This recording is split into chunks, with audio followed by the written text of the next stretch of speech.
Welcome everyone, welcome everyone, welcome everyone to another Ref Brandon and the Todd Family YouTube video. We're going to have fun today if you're an NCAA college football fan. Now I know I already did an over-under on my predictions for Georgia Tech and an over-under on my prediction for Miami. If you like either one of those teams or know somebody who does, please feel free to tell them to watch this video and comment on our page and tell me if you think I'm right or wrong on Georgia Tech or Miami. Today, we're going to be doing Tennessee. It's going to be a hard one because there's a lot of changes at Tennessee. But before we get into that, if you like this video so far, please feel free to like, comment, share, and subscribe. And click that notification bell so that every time we post a video, you will be notified. Now it's time for our daily dad joke. I try my best to post one of these in every single video because whether or not the topic you like does not matter. Everybody likes a good dad joke. I bought me a hen the other day and she counted her own eggs. She was a good chicken. Now, on to Tennessee and my 2021 prediction for Tennessee's upcoming football season. Now, there's a lot of changes for Tennessee. They just hired Josh Heupel as their new coach. Now, I believe with the offense that he runs, if they had some of the talent from last year's team returning, I believe they could win a lot of games just by outscoring people. But when they fired Jeremy Pruitt, their starting quarterback, Jarrett Guarantano, transferred. Both of their main running backs, Ty Chandler and Eric Gray, transferred. Trey Smith, their best offensive lineman, came out early for the draft. One of the other linemen, Wanya Morris, he also transferred. I believe he's going to Oklahoma. And their top receiver transferred. And their two best defensive players transferred.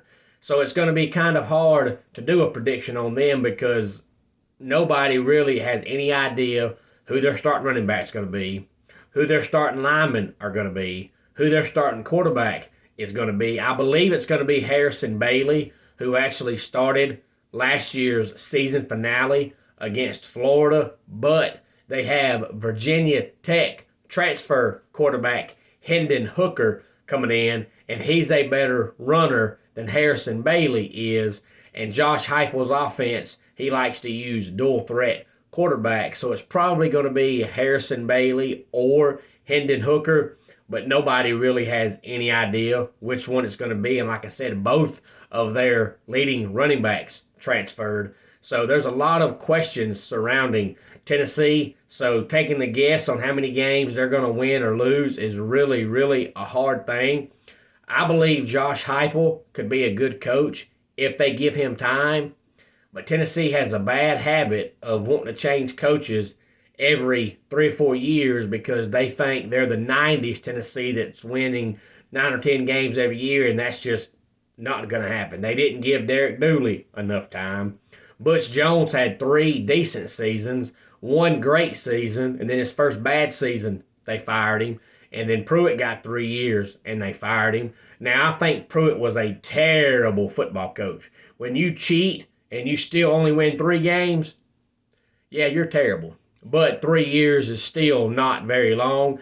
I believe if they were to give Heupel time, I think he could be successful. Because, as I said earlier, the offense he runs, players love to run that kind of system where you're on the field 9,500 plays a game, scoring 45, 50 points a game, but I just don't think they're going to give Heupel that much time. They've lost so much talent this year, they'll probably win 4 or 5 games, and then starting next season, Heupel will be on the hot seat. But with all that being said, we'll go ahead and get into my predictions for the 2021 Tennessee football season. They open up on September the 4th against Bowling Green, and they wrap up on November 27th against their rival, Vanderbilt. Now, they open up the season with 3 non-conference games against Bowling Green and Pittsburgh and Tennessee Tech. Out of those 3 teams, the only team that's decent is Pittsburgh. But I think Tennessee will get by them by virtue of outscoring them. So I do think they'll win their first 3 games against Bowling Green, Pittsburgh, and Tennessee Tech. And then they open up conference play against their rival, Florida. Usually they play Alabama the 3rd Saturday in October. But this year they're actually going to play Alabama on the 4th Saturday in October, on October the 23rd. And their bye week is after that game. So they'll play 7 games starting on the 4th of September, going through the 23rd of October. And then Halloween weekend, October the 30th, will be their bye week. And then when they start back playing on the 6th of November, their first game back will be against Kentucky. And then they'll play Georgia. And then they'll play their last non-conference game against South Alabama before wrapping up the season against Vanderbilt. I believe they'll beat Bowling Green and Pittsburgh and Tennessee Tech and South Alabama. So that's 4 should be automatic wins because that's an easy non-conference schedule, which Tennessee needs because they're going to need a lot of help and a lot of work this year. So I'll give them all 4 non-conference wins. I also believe they'll beat Vanderbilt. And I believe somewhere else in their schedule, whether it be Kentucky or Missouri or South Carolina, who also is going through a lot of changes. We'll talk about South Carolina coming up here in a couple of weeks. So I'll say Tennessee goes 2-6 in the SEC, and then they'll go 6-6 overall by winning all 4 non-conference games against the aforementioned Bowling Green, Pittsburgh, Tennessee Tech, and South Alabama. So again, I've got Tennessee going 2-6 in the SEC, 6-6 overall.